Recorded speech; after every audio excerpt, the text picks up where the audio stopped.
Welcome muli sa ating daily devotion at ngayon nga ipagpatuloy natin ang pag-aaral ng salita ng ating Panginoon at ang ating topic ay ang ating pang-anim na series. It's all about Abrahamic Covenant. Paano gumaling sa Biblia? So, sabi po sa Genesis 12 verse 2 to 3 or 1 to 3, the call of Abraham. The Lord has said to Abram, "Go from your country, your people, and your father's household to the land I will show you. I will make you into a great nation, and I will bless you. I will make your name great, and you will be a blessing.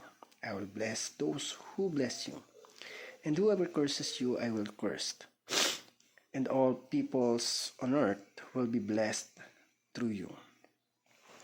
So, napakalinaw po ng salita ng ating Panginoon. At sabi nga po dito,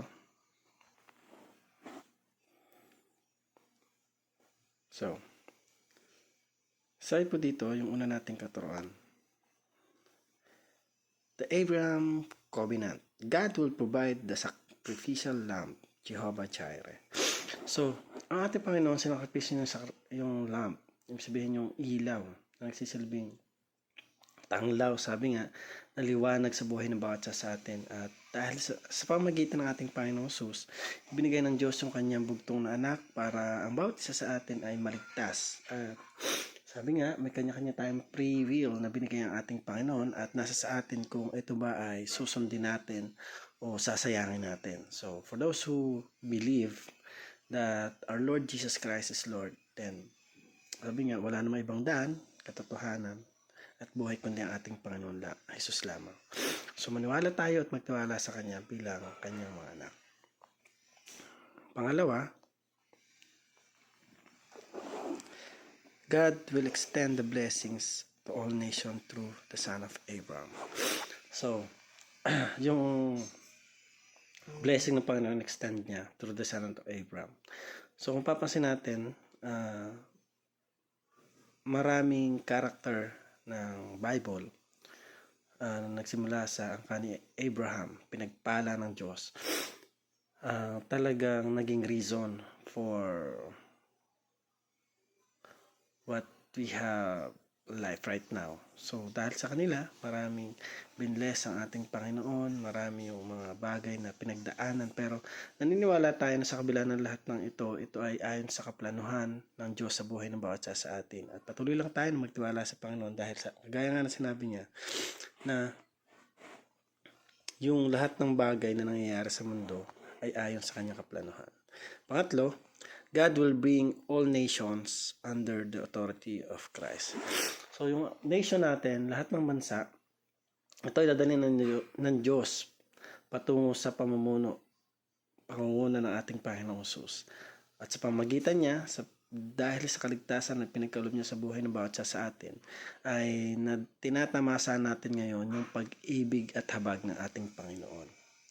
So, para naman po sa ating application, sabi dito na, praise God for His greatest provision, Jesus.